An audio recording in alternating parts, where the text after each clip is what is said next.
رحم الله من قرأ الفاتحة. ما شاء الله لا قوة إلا بالله العلي العظيم. أعوذ بالله من الشيطان الرجيم. بسم الله الرحمن الرحيم. الحمد لله رب العالمين،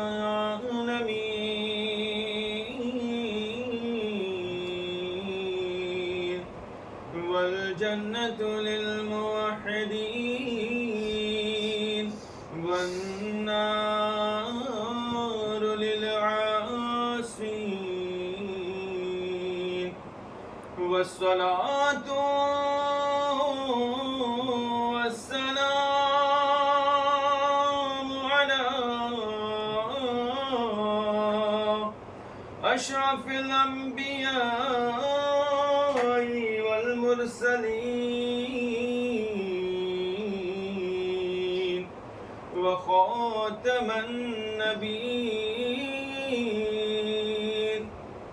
ومولانا مولى الثقلين، جد الحسن والحسين أبي القاسم محمد،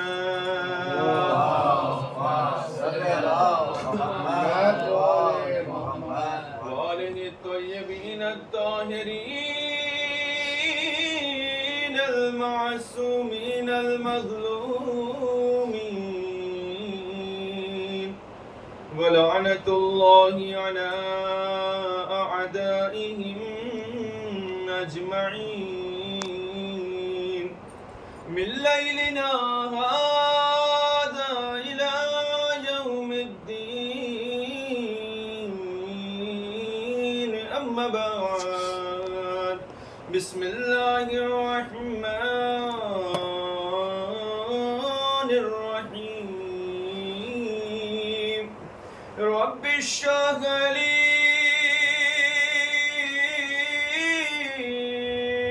صدري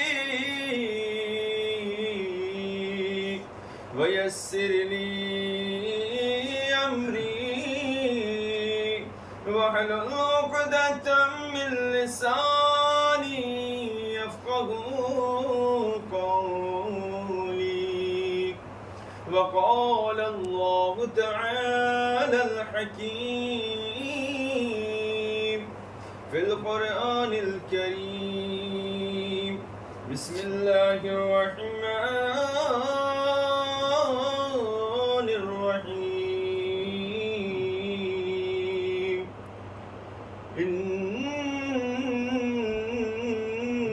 للمتقين مفازا. وقال إمامنا الصادق عليه الصلاة والسلام: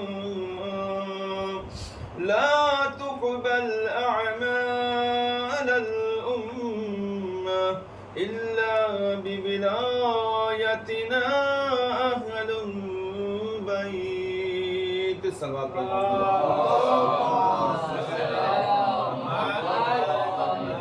ایک اور صلوات پڑھیں مل جل کر.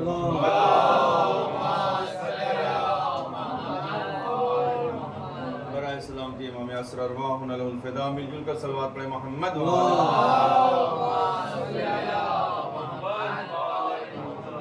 تمام مومنین مومنات کی حفظ و سلامتی کے لیے، آفات و بلیات سے حفاظت کے لیے، خصوصی طور پر جتنے لوگ بھی مریض ہیں یا جن لوگوں نے شفا یابی کے لیے درخواست کیا ہے، ان سب کی شفا یابی کے لیے مل جل کر ایک صلوات پڑھ دیں محمد.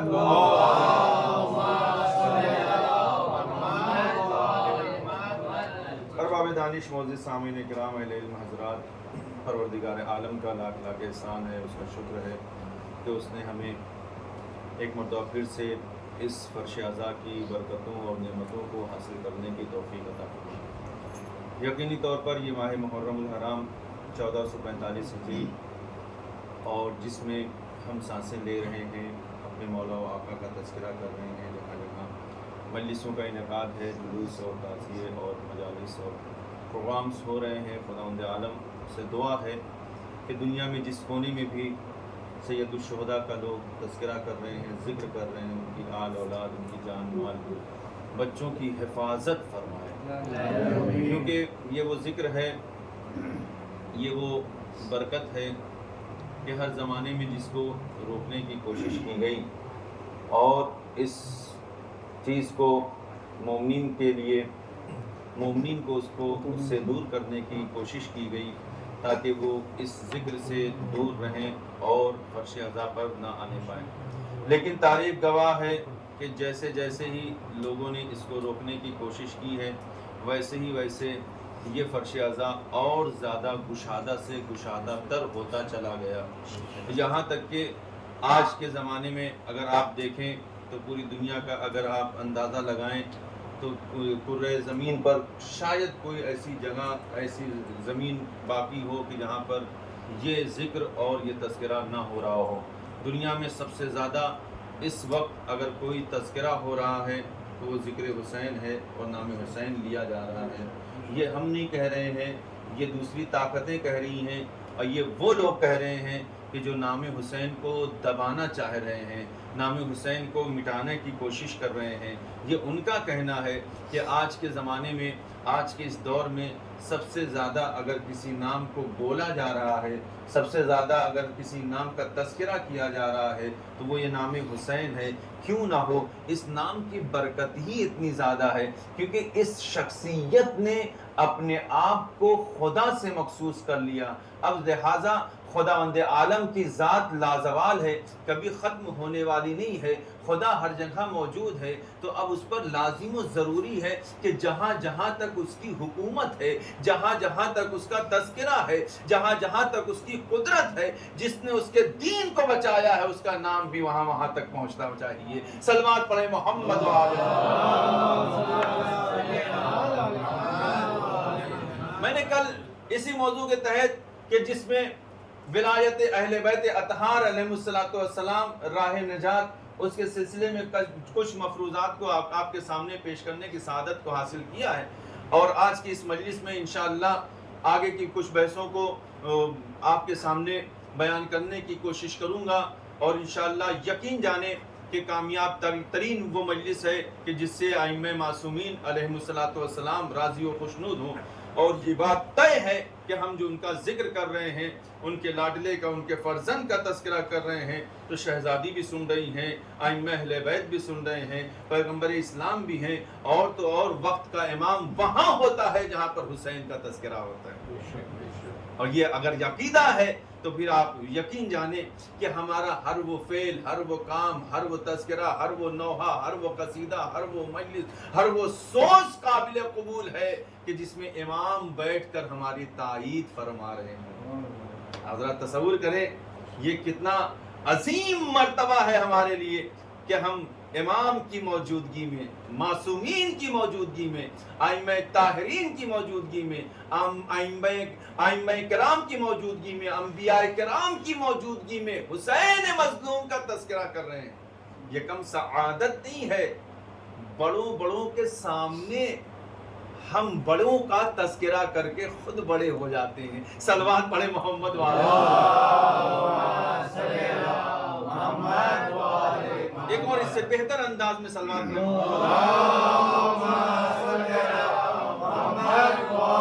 محمد۔ یقین جانیں یہی وہ ذکر ہے، یہی وہ تذکرہ ہے جس کے ذریعے سے انسان راہ نجات پر گامزن ہے اور اسے نجات حاصل ہوگی۔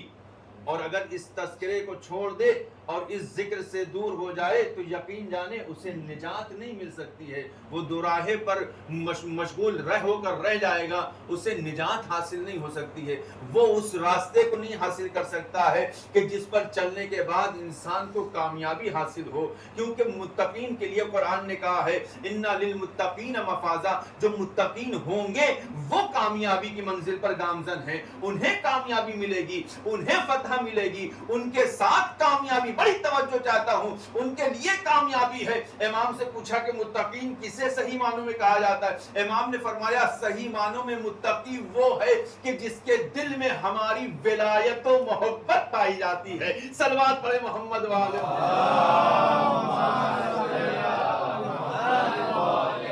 اور اس ولایت کو چھوڑ کر، اس محبت کو چھوڑ کر کوئی دنیا میں کامیاب نہیں ہوتا۔ میں نے کل کی مجلس میں عرض یہ کیا تھا کہ یقینی طور پر یہی وہ ولایت ہے کہ جس کا اقرار کر کے نبیوں کو عہدے ملے ہیں۔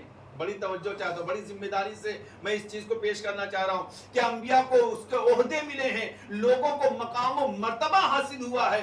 یہ ولایت اگر نہ رہے تو دنیا کی کوئی شے کامیاب نہیں ہو سکتی ہے۔ مولا امیر المومنین علی ابن ابی طالب علیہ السلام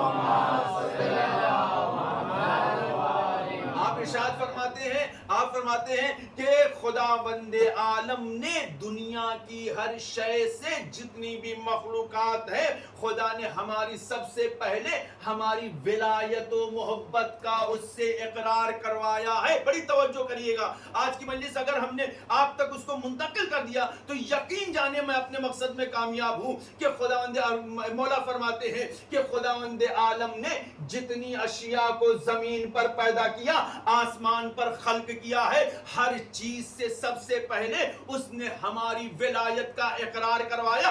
جملہ پیش کر رہا ہوں، ہر ایک چیز سے ولایت کا اقرار کروایا ہے، چاہے وہ کوئی بھی شے ہو، چاہے وہ چھوٹی شے ہو، چاہے وہ بڑی شے ہو، جس نے بھی ہماری ولایت کو قبول کر لیا ہے، خداوند عالم نے اسے صاحب کرم و فضیلت قرار دیا ہے، اور جس نے اس کو ولایت کو قبول نہیں کیا ہے اسے جنت جہنم کا ایندھن بنا کر چھوڑ دیا ہے۔ صلوات پڑھے محمد و آل محمد۔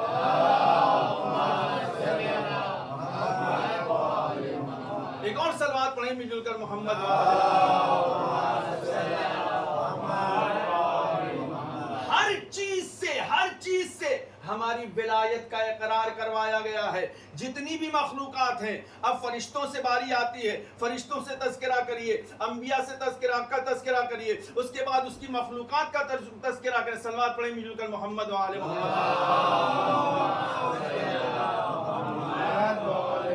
تھوڑا اگر آپ لوگ آگے آ جائیں تو ریکویسٹ ہے آپ سے، آپ لوگ تھوڑا آگے آ جائیں تاکہ جو لوگ ابھی آئیں گے ان کے لیے پھر پریشانی نہ ہو۔ ایک اور صلوات پڑھیں مل کر، محمد۔ بہت بہت شکریہ آپ، ایک اور صلوات پڑھ دیں مل کر، محمد۔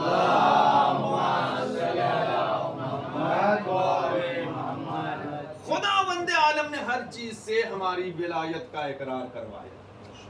اب جملہ پیش کر رہا ہوں، اس کو سماعت فرمائیں کہ مولانا نے فرمائے ہر شے سے ہماری ولایت کا اقرار کروایا۔ اگر کسی چیز میں خوبصورتی پائی جاتی ہے تو وہ ہماری ولایت کی وجہ سے ہے۔ بڑی توجہ چاہتا ہوں، اگر اس میں کوئی رمق پائی جاتی ہے تو وہ ہماری ولایت کی وجہ سے ہے۔ یہاں تک کہ وہ پتھر جو قابل احترام ہوئے، گھروں کی زینت قرار پائے، یقیناً انہوں نے ہماری ولایت کا اقرار کیا، اور اگر ولایت سے انکار کر دیا تو خدا نے ان کو جہنم کا ایندھن بنا کے چھوڑ دیا ہے۔ اب ذرا تصور کریں ولایت ہے کیا؟ ولایت کی شے کا نام ہے۔ مولا فرماتے ہیں کہ ان پھولوں سے بھی اقرار کروایا گیا جن پھولوں نے ہماری ولایت کا اقرار کیا، خدا نے اس میں خوشبو عطا کر دی، قابل احترام قرار دیا ہے، اس کی خوبصورتی میں اور اضافہ قرار دیا، لیکن جنہوں نے ہماری ولایت کا انکار کر دیا، خداوند عالم نے انہیں بے عطر اور بے خوشبو پیدا کیا ہے۔ ان میں کوئی رمق نہیں پائی جاتی ہے، وہ کسی استفادے کے لائق نہیں ہے، وہ کسی کام کے نہیں ہے، یہاں تک کہ دنیا کی ہر چیز سے خدا نے اس ولایت کا اقرار کروایا ہے۔ یہی وجہ ہے کہ امام محمد باقر علیہ الصلوۃ والسلام آپ ارشاد فرماتے ہیں کہ یقینی معنوں میں ہماری ولایت اگر کسی کے دل میں ہے تو اس کی 2 رکعت کی نماز 1000 رکعت کی نماز کا ثواب رکھتی ہے۔ میں نے کل حدیث کو پیش کیا تھا ایک، اب اس حدیث سے اس حدیث کو ملا ہے کہ امام فرماتے ہیں کہ اگر 2 رکعت بھی نماز پڑھ رہا ہے تو ولایت کے ساتھ اگر ہے تو اس کی 2 رکعت کی نماز ذرا تصور کریں 2 رکعت کی نماز 1000 رکعت کی نماز کے ثواب کے برابر ہے، لیکن اگر ہماری ولایت کسی کے دل میں نہیں پائی جاتی ہے، زندگی بھر نماز پڑھتا رہے، ایک بھی سجدہ قابل قبول نہیں ہے۔ صلوات پڑھے محمد والے۔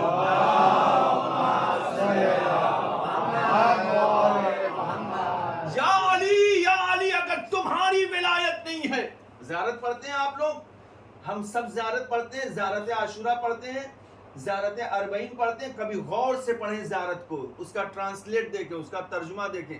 خطبہ غدیر پڑھا، ابھی غدیر گزری ہے، غدیر کو پڑھا آپ نے، صرف من کنت مولا پڑھنے سے کام نہیں چلنے والا ہے، اس کے بعد کا جملہ دیکھیں کیا ہے، جہاں رسول نے فرمایا کہ من کنت مولا فہذا علی مولا، ولایت ہے کیا؟ رسول اسلام نے اس کا اقرار کروایا ہے، فرشتوں نے اقرار کروایا، خدا نے اقرار کروایا ہے، ہر ایک سے اقرار لیا اس کا۔ رسول نے فرمایا کہ جس کا میں مولا ہوں اس کے یہ علی مولا کا لفظ بھی ولا سے ہے۔ اب یہاں علماء کرام بیٹھے ہوئے، اسی سے مولا بنتا ہے، اسی سے ولایت بنتا ہے، اسی سے ولی بنتا ہے، اسی سے کسی ایک لفظ سے ساری چیزیں بنتی۔ رسول نے فرمایا جس کا میں مولا ہوں اس کے یہ علی مولا ہے۔ کیا یہی خطبہ ختم ہو گیا تھا؟ ہم لوگ بھی کنجوسی سے کام لیتے، دوسروں نے تو کنجوسی کیا ہی، دوسروں نے تو چھپایا ہی، دوسروں نے تو بیان ہی نہیں کیا۔ شاید یہی وجہ ہے کہ اگر لوگوں نے غدیر کو بیان کر دیا ہوتا تو آج اس طریقے سے اسلام کو رسوائی کا سامنا نہ کرنا پڑتا۔ آج مسلمان ذلت و رسوائی کا اگر شکار ہو رہے ہیں تو اس کا صرف سبب یہ ہے کہ انہوں نے ولایت و غدیر کو بھلا دیا ہے۔ صلوات پڑھے محمد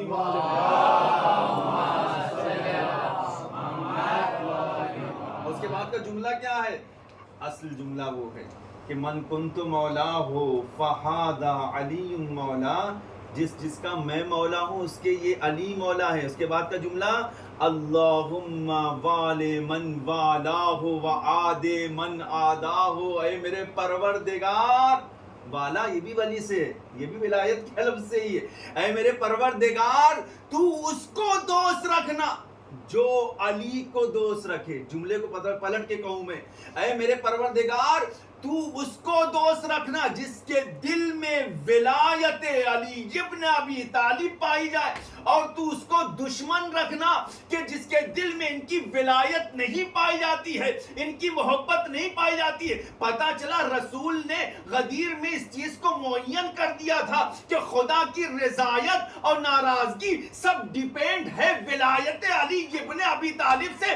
زندگی بھر رضی اللہ کہنے سے کچھ حاصل ہونے والا نہیں ہے۔ رضایت خدا چاہتے ہو تو پہلے علی کی ولایت کو دل کی زینت بناؤ تاکہ تمہارا ایمان کامل ہو سکے۔ صلوات پڑھے محمد والے۔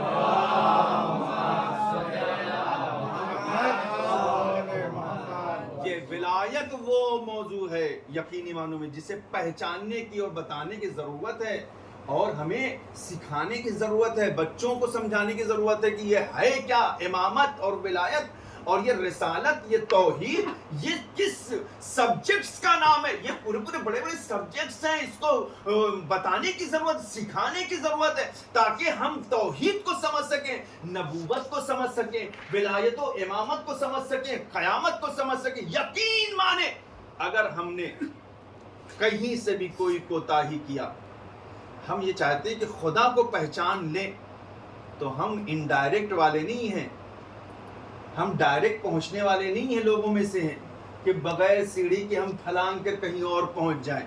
توحید کو پہچاننے کے لیے شرط ہے کہ نبوت کو پہلے پہچانا جائے۔ بڑی توجہ چاہتا ہوں میں، اور نبوت کی معرفت کے لیے ضروری ہے کہ امامت و ولایت کو پہچانا جائے۔ پہلی سیڑھی ہے ولایت و امامت۔ لوگ کنفیوز کیوں ہیں توحید میں؟ کیوں اس خدا کو مانتے ہیں؟ کیوں اس خدا کا اقرار کرتے ہیں؟ کہ وہ خدا ہمارا ایسا ہوگا کہ جہنم جب آواز دے گی حل من مزید حل من مزید، تو خدا اپنا پیر جہنم میں ڈال دے گا. یہ عقیدہ کہاں سے آ گیا؟ یہ کمزوری عقیدے میں کہاں سے پائی گئی؟ یہ کمزوریاں اس وجہ سے آ گئی کیونکہ انہوں نے نہ نبوت کو سمجھا نہ امامت کو سمجھا، ڈائریکٹ توحید کو سمجھنا چاہا، لہٰذا ان کے اندر کنفیوزنگ ہو گئی اور ان کے نظریات میں غلطیاں ہو گئی، عقیدے ان کے خراب ہو گئے. اگر ولایت کے ذریعے سے نبوت کو سمجھا ہوتا، پھر نبوت کے ذریعے سے توحید کو سمجھا ہوتا، تو پھر اس خدا کے قائل ہوتے کہ جو ہر جگہ ہر لمحہ ہر آن موجود ہے، جس کے لیے علی ابن ابی طالب فرماتے ہیں اے میرے معبود میں تیری عبادت جنت و جہنم کے خوف سے نہیں کرتا ہوں، نہ جنت کی لالچ میں عبادت ہے نہ جہنم کے خوف سے، تجھ کو عبادت کے لائق سمجھتا ہوں اس لیے سجدہ تیرے سامنے جھکاتا ہوں. صلوات پڑھے محمد وہ لائق عبادت ہے. ہمیں اس طرح سے سمجھنا ہے توحید کو، امامت سے سمجھنا ہے، ہمیں ولایت و محبت اہل بیت اطہار سے ہمیں سمجھنا ہے کہ یہ ولایت ہے کیا. اب جب یہ ولایت ہمارے دل میں ہوگی تو یقین جانے کہیں سے کوئی کجی اور کمی نہیں آ سکتی ہے. ہمارے عقیدے خراب کیوں ہوتے ہیں؟ ہمارے عقیدوں میں کمیاں اس لیے ہوتی ہیں کیونکہ ہمارے اندر ولایت صحیح طریقے سے، امامت صحیح طریقے سے رسوخ نہیں کر سکی، اس میں داخل نہیں ہو سکی. ہم نے امامت کے چیپٹر کو ابھی اوپن ہی نہیں کیا. صرف امام رٹنے سے کام نہیں چلتا ہے. بہت معذرت میں اپنے تمام بھائی چھوٹے بھائیوں سے کہ صرف امامت کے نام کو رٹنے سے نہیں ہوتا ہے، بلکہ امامت کو پہچاننے اور اس کی معرفت کی ضرورت ہے. لازم و ضروری ہے کہ ہم اپنے ایک امام کے بارے میں معرفت حاصل کریں. پہلے امام کون ہے، دوسرے امام کون ہے، تیسرے امام کون ہے، چوتھے امام کون ہے، پانچویں آخر امام تک ہمیں ان کی کم از کم مختصر ہی صحیح ان کی زندگی اور حالات کے بارے میں خبر ہونا چاہیے. ہم جن کو فالو کرتے ہیں، جن کے ماننے والے ہیں، اگر ان کے بارے میں پتا، اور جب نہیں پتا ہوتا ہے تو پھر کیا ہوتا ہے؟ پھر وہ کجی آنے لگتی ہے، ٹیڑھا پن آنے لگتا ہے، خرابیاں آنے لگتی ہیں. یہ ساری چیزیں ہمارے اندر، ارے ٹھیک ہے نا مجلس میں چلے جائیں گے، اللہ ہمیں نہ فرش ازا کا احساس ہوتا ہے نہ ہی مسجد کا. نماز یہ اچھا ابھی تو ٹائم ہے، ابھی پڑھ لیا جائے گا. پتہ چلا ٹائم ہے، نماز کا وقت ختم ہو گیا، نماز قضا ہو گئی. نہیں، یہ نہیں ہونا چاہیے. انشاءاللہ میں کل کی مجلس میں بیان کروں گا آگے کہ کیوں یہ ولایت ضروری ہے. نہیں ٹالیے مت، ٹالنے کی ضرورت نہیں ہے، بعد میں کرنے کی ضرورت نہیں، بلکہ ابھی جو اس کام کا وقت ہے اس کو انجام دیا جائے. ضرورت اس بات کی ہے کہ ولایت کو پہچانا جائے تو اس کی معرفت ہم کو حاصل ہونا چاہیے. بچوں کو بتائیں ہم کہ امام کہتے کسے ہیں، ولایت کا مفہوم کیا ہے، میننگ کیا ہوتا ہے. جب یہ کمی ہمارے خود وجود میں پائی جاتی ہے تو وہاں سے پھر گڑبڑ شروع ہو جاتی ہے، عقیدے خراب ہونے لگتے ہیں. ضروری نہیں کہ ایک چاہنے والا شیعہ اپنے آپ کو کہے، اہل بیت کا محب کہے، چاہنے والا کہے، اور اس کے باوجود بھی اس کے عقیدے میں کمی نہیں ہوتی ہے. عقیدے میں کمی ہم نے صحیح طریقے سے نالج حاصل نہیں کیا. چھٹے امام جعفر صادق علیہ الصلوۃ والسلام. لیکن ولایت دنیا کی سب سے قیمتی ترین شے کا نام ہے، یہ اپنا یاد رکھیں. بہت ہی قیمتی شے کا نام ہے. اتنی قیمتی شے ہے، چیز ہے کہ اس کے مقابلے میں کوئی چیز نہیں ہے. امام کے سامنے، امام کے پاس ایک شخص حاضر ہوتا ہے. اب میں اپنے بچوں کے لیے عرض کروں اس کو. ایک شخص حاضر ہوتا ہے، کہتا ہے مولا بہت تنگ دست ہوں، بہت پریشان ہوں، فاقے ہو رہے ہیں گھر میں میرے، کھانے کے لیے کچھ نہیں. امام نے کہا کون کام مولا؟ میں آپ کا چاہنے والا، آپ کا دوست، آپ کا شیعہ. امام نے اس کے چہرے کی طرف دیکھا اور مسکرایا، بڑی توجہ. امام مسکرانے لگے. کہا کہ یہ کون سی بات ہے، کیسی باتیں تو کر رہا ہے، کیسے ممکن ہے؟ تو کہہ رہا میرا چاہنے والا فاقے ہو رہے ہیں، کھانے کے لیے کچھ نہیں ہے، غربت ہے، پریشانی میں مبتلا ہوں. یہ کیسے پاسبل ہو سکتا ہے؟ امپاسبل سی بات ہے، نہیں ہو سکتا.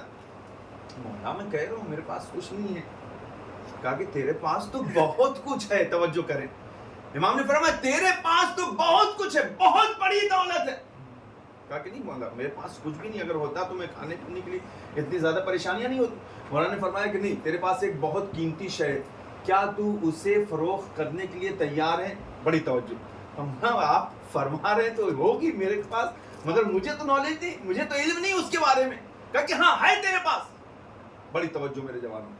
امام فرمایا میں اپنے الفاظ میں بیان کر رہا ہوں. امام نے فرمایا کہ کیا اسے فروخت ہے؟ مولا مجھے اس کے بارے میں پتا تو چلے پہلے، ہے کیا وہ چیز؟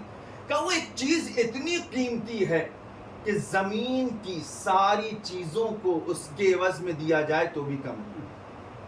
کہ مولا اتنی قیمتی چیز. کہا کہ صرف یہی نہیں بلکہ آسمان کی بھی سارے خزانوں کو اگر دے دیا جائے تو بھی کم ہے. کہا مولا اتنی قیمتی چیز میرے پاس؟ کہا ہاں ہے تیرے پاس. کہا مولا مجھے پتا نہیں، آپ اور وضاحت کر کے فرمائیں. بڑی توجہ چاہتا ہوں میرے دوستوں، میرے جوانوں. ایک مرتبہ امام فرماتے ہیں کہ تیرے دل میں جو ہماری ولایت پائی جا رہی ہے، کیا تو اس کو فروخت کرنے کو تیار ہے؟ وہ کہتا ہے مولا اس شے کو تو ساری کائنات کی چیزیں بھی اگر کوئی مجھے دے اور یہ کہے کہ اس کو فروخت کر دو تو میں اس کو دینے کے لیے تیار نہیں ہوں. فوراً مولا فرماتے ہیں اتنی قیمتی اور اتنی نایاب چیز رکھنے کے باوجود بھی تو کہہ رہا ہے کہ میں فقیر ہوں، تجھ سے بڑا کوئی امیر نہیں ہے، کیونکہ جس کے پاس ہماری ولایت ہوتی ہے دنیا کا سب سے امیر ترین انسان ہوتا ہے. صلوات پڑھیں محمد وآلہ.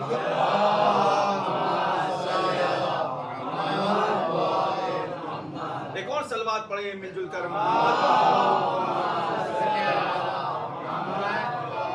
اور یقیناً یہ وہ ولایت ہے، یہ وہ شے ہے کہ جس سے زیادہ قیمتی کوئی چیز نہیں. امام نے اس کے بعد برجستہ ایک جملہ ارشاد فرمایا جس کو ہم لوگ توجہ نہیں دیتے ہیں، کم توجہ دیتے ہیں.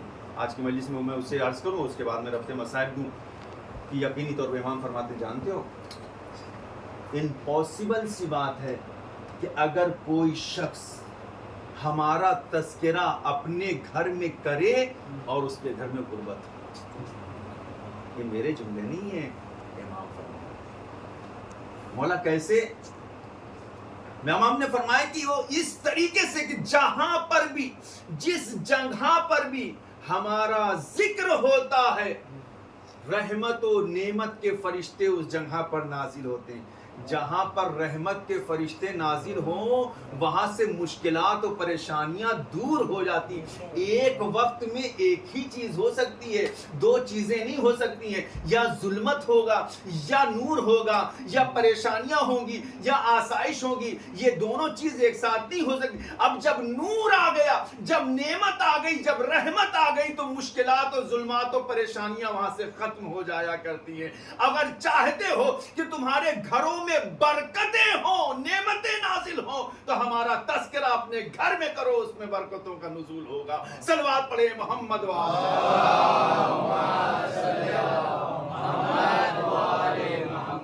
اسی لیے تاکید کی ہے. یہ مجلس اذان فرش اذان کیا ہے؟ صرف امام بارگاہوں تک محدود نہ رہے.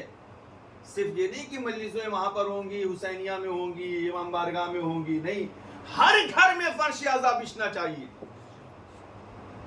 یہ نہیں کہ مولانا بلائیں، پیسہ دیں، لفافہ دیں، یہ کریں وہ تبھی سب پوسیبل نہیں. اس کے باوجود بھی، اس کے علاوہ بھی پوسیبل ہے. ضروری نہیں کہ ہم بہت بڑے مجلس کا اہتمام کریں، کھانے کا اہتمام کریں، ذاکر کا اہتمام کریں، نوحہ خان کو بلائیں، یہاں سے بلائیں، امریکہ سے بلائیں، لندن سے بلائیں. نہیں، ایک چھوٹی سی مجلس ہو سکتی ہے گھر میں، جس میں ایک باپ ہو، ایک ماں ہو، بچے ہو، بیٹی ہو، بیٹا ہو.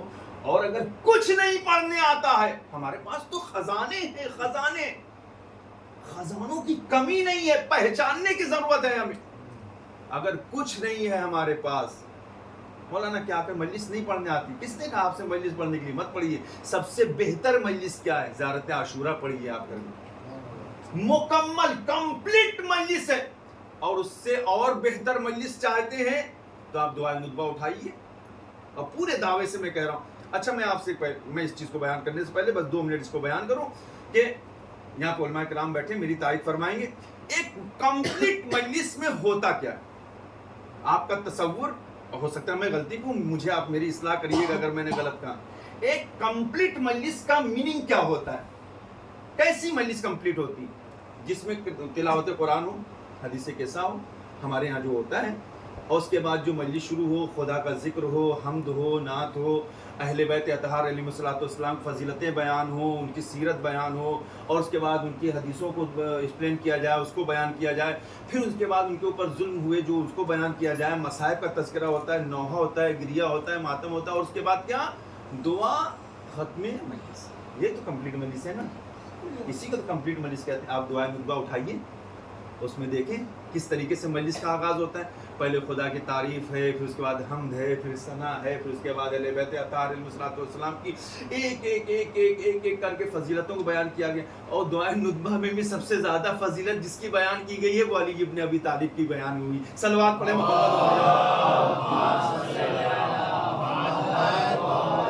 پڑھتے نا، من کنت مولا فہذا علی مولا اللہم والی من والا آدم آدم۔ یہ جز بھی اسی کا ہے، دعائے ندبہ کا حصہ ہے۔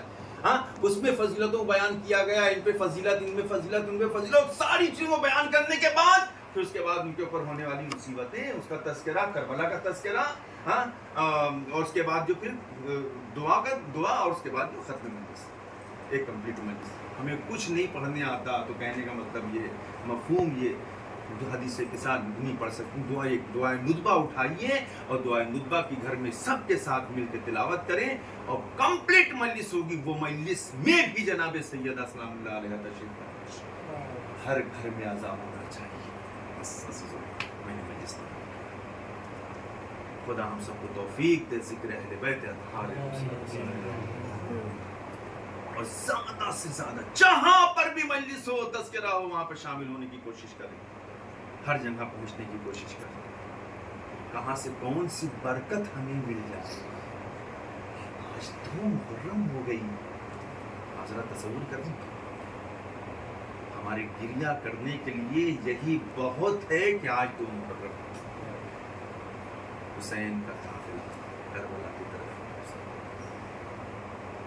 مکے سے، مدینے سے نکلے، مدینہ سے نکلنے کے بعد مکے پہنچے، اور جب مکے سے سفر کیا تو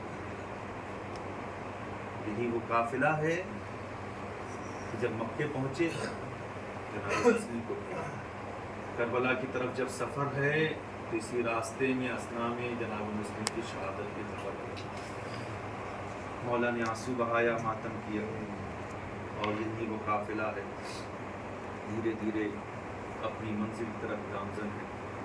رہ رہ کر ایک صدا آتی ہے، ایک آواز آتی ہے، ایک کسی کی پکار آ رہی ہے۔ یہ قافلہ ہے جو موت کی طرف بڑھ رہا ہے، جو موت کی طرف جا رہا ہے، موت کے دہانے میں یہ قافلہ جا رہا ہے۔ نہ جانے کس کی یہ آواز تھی، نہیں پتا، لیکن ہاں رہ رہ کر یہ بیویاں کبھی آواز سنتی ہے، کبھی زینب اس آواز کو سنتی ہے، کبھی گریے کی آواز سنتی ہے۔ زینب نے بہت ضبط کیا، بہت برداشت کیا۔ جب 2 محرم کو یہ قافلہ نینوا میں پہنچ گیا ہے، آزادارو سنو گے، آج 2 محرم ہے نا، جب 2 محرم کو نینوا میں یہ قافلہ پہنچ گیا، دشت بالا میں پہنچ گیا، ایک مرتبہ سواری نے آگے بڑھنے سے انکار کر دیا۔ حسین نے ایک سواری بدلا، دوسری سواری بدلا، تیسری سواری بدلا، لیکن سواری ہے کہ آگے بڑھنے کا نام نہیں لیتی ہے۔ ہاں، یہ وہ گھرانہ ہے جس کے جانور بھی سمجھتے ہیں ہمیں کہاں قیام کرنا ہے، کہاں رکنا ہے، ہماری منزل کہاں ہے، قربان جائیں ہماری جانیں عزادارو۔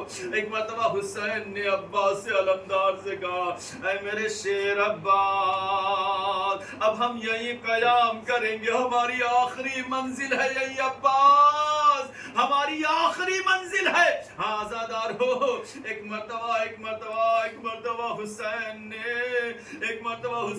نے اس زمین سے ایک مشت خاک کو اٹھایا، سونگا، گریہ کیا، آواز دی، زینب ذرا میرے قریب آؤ۔ ہاں آزادارو، زینب کو بلایا، زینب سے کہا ذرا مشت خاک کو اٹھاؤ، سونگو ذرا، کچھ تو یاد آئے گا، کیونکہ جب نانا نے ہمیں بیان کیا تھا آپ بھی موجود تھی۔ ایک مرتبہ زینب نے بھی اٹھایا، ایک مرتبہ جب اس کو سونگا ہے، آواز دیتی ہے، میرے بھیا اس خاک سے تو آپ کے خون کی بو آ رہی ہے، جزاک جزاکم جزاکم ربکم خیر الجزا۔ اے عزادارو، ایک مرتبہ حسین نے تمام قافلے والوں کو رکنے کا حکم دیا، عباس خیمے یہیں لگیں گے، ہاں ذرا اس قریے میں جو لوگ رہنے والے ان کو بلایا جائے۔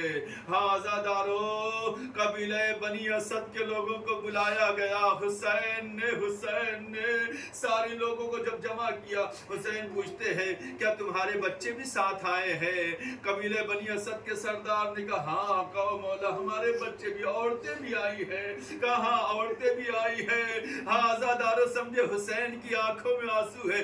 آج جو لوگ اعتراض کرتے ہیں نا کہ مجلسوں میں عورتیں کیوں ہیں، بچے کیوں ہیں، جتنا بچوں کو لا سکے بچوں کو لایا کرے، ہم سب مل کر حسین کا غم منائے۔ اے عزادارو، ہمیں خدا نے پیدا ہی اسی لیے کیا ہے تاکہ جوان جوانوں پر گریا کر سکے، بچے حسین کے بچوں پر گریا کرے، عورتیں عورتوں پر ماتم کرے۔ جزاکم ربکم خیر الجزا۔ ہاں عزادارو جانتے ہو، ایک مرتبہ حسین نے قبیلہ بنی اسد کے سردار سے کہا یہ زمین ہم خریدنا چاہتے ہیں، آخر اس کا نام کیا ہے، اسے کہتے کیا ہے؟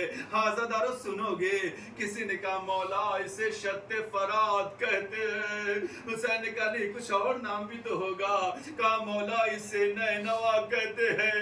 ایک مرتبہ حسین نے کہا نہیں کچھ اور بھی نام ہوگا۔ کسی نے کہا آقا اسے غازریہ بھی کہتے ہیں۔ ایک مرتبہ آقا حسین نے کہا کہ نہیں کچھ اور نام بھی بتاؤ۔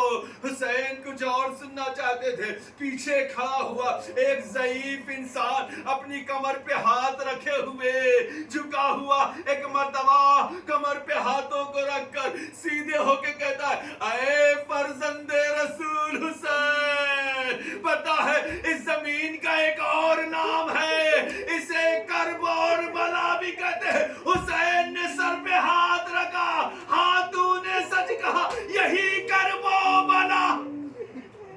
جزاکم ربکم خیر الجزا۔ عزادارو یہی کرب و بلا کہتے ہیں۔ روایتوں میں کہ حسین نے 60 درہم میں اس زمین کا سودا کیا اور پھر اس کے کاغذات کو خود سردار بنی اسد کے حوالے کیا اور ایک شرط رکھا کہ دیکھو تم کو یہ زمین ہم واپس کر رہے ہیں، ایک شرط یہ ہے دھیان دینا کہ اس زمین پر ہمیں قتل کر دیا جائے گا، لیکن ہاں جب لوگ ہمیں بے گور و کفن چھوڑ کر چلے جائیں نا، آ کر تم ہمیں دفن کر دینا۔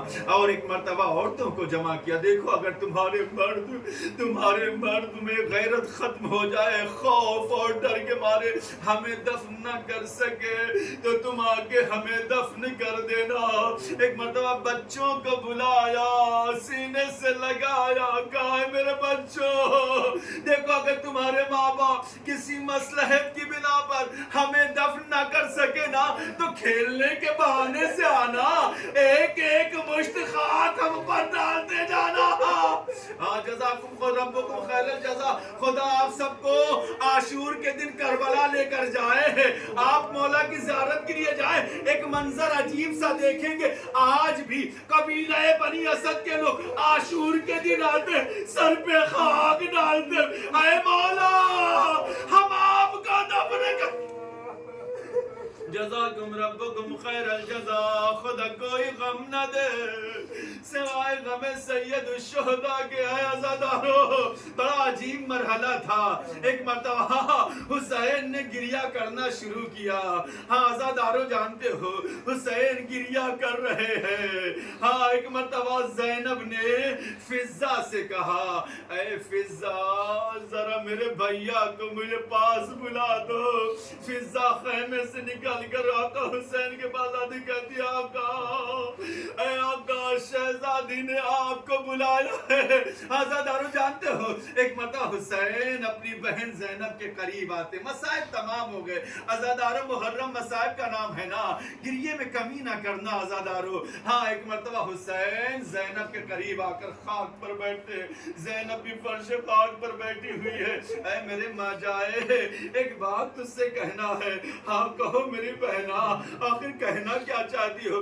زینب کہتی میرے بھیا جب سے میں یہاں آئی ہوں ایک خوف کا ماحول ہے، ایک سینے میں ہول سی اٹھ رہی ہے، ایک درد سا محسوس ہو رہا ہے۔ اے بھیا رہ کر پشت خیمہ سے کسی بی بی کے رونے کی ایسا لگتا ہے کہ کسی بیوی کا جوان لال مر گیا ہے یا وہ قافلے سے چھٹ گئی ہے، وہ غربت کے عالم میں. ہاں جزاکم ربکم خیر الجزا. ایک مرتبہ حسین کہتے ہیں میری اس بہن زینب نہیں پہچانا، یہ ہماری ماں فاطمہ زہرا. ارے جب سے ہم نے مدینہ چھوڑا ہے نا، ارے زہرا ہمارے ساتھ ساتھ اے زینب، یہ اماں زہرا. ہاں جزاکم ربکم خیر الجزا. اے عزادارو جانتے ہو ایک مرتبہ حسین نے زینب سے کہا اے میری زینب، میری بہن زینب، آپ کو پتا ہے یہی وہ جگہ ہے کہ جب جنگ صفین پہ بابا جا رہے تھے نا، ہم بابا کے ہمراہ تھے. جب اس مقام پر پہنچے ہیں ایک مرتبہ بابا رک گئے، گریہ کرنا شروع کیا. عمار یاسر قریب آتے کہتے مولا یہ گریہ کرنے کا سبب کیا ہے؟ عمار سے کہتے عمار وہ چیز جو میں دیکھ رہا ہوں نا، اگر تم بھی دیکھ لو تمہیں بھی معلوم ہو جائے تو تم بھی برداشت نہ کر سکو گے. ہاں عزادارو ایک مرتبہ حسین کہتے ہیں کہ اے بہن زینب، بابا نے کہا تھا یہی وہ جگہ ہے جہاں میرے لال حسین کو شہید کیا جائے گا. تمام صحاب موجود تھے. ہاں عزادارو جانتے ہو ایک مرتبہ حسین کہتے ہیں اسی اسنا میں جب بابا زمین پر بیٹھے ہوئے تھے نا، ایک مش خاک لے کر اس کو سونگتے تھے، کہتے تھے اس خوش زمین سے میرے بیٹا حسین کی خوشبو آ رہی ہے، اس کے لہو کی خوشبو آ رہی ہے. جزاکم ربکم خیر الجزا.